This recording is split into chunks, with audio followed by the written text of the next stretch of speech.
రైతులతో మాట్లాడుతుంది. రైతులు కోరుకున్నటువంటి అక్కడ ఉన్నటువంటి రేటు ప్రకారం యాక్ట్ ప్రకారం ఏదైతే ఉందో దాన్ని వారికి ఇప్పించేటువంటి కార్యక్రమం చేస్తాం.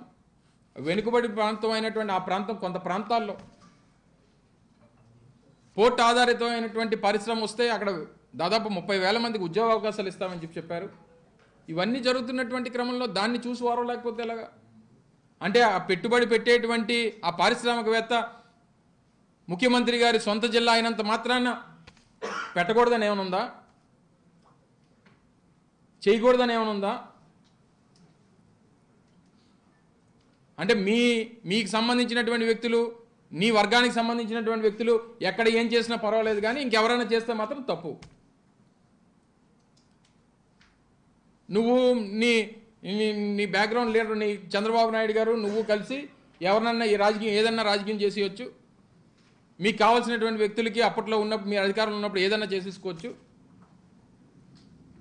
వాళ్ళు పెట్టుబడులు పెట్టరు, ఏమి పెట్టరు, భూములు అప్పనంగా ఇచ్చేస్తారు.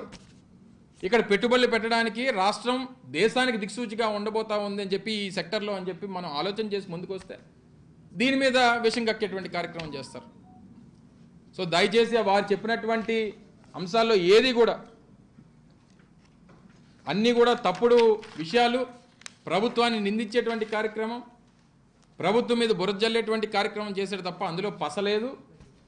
గడిచినటువంటి 4.5 సంవత్సరాలుగా రాష్ట్రంలో జరిగినటువంటి పారిశ్రామిక అభివృద్ధి గురించి, జరుగుతున్నటువంటి ఇన్ఫ్రాస్ట్రక్చర్ డెవలప్మెంట్ గురించి, వస్తున్నటువంటి పెట్టుబడుల గురించి అనేక సందర్భాల్లో చెప్పాం, మళ్ళీ చెప్తున్నాం.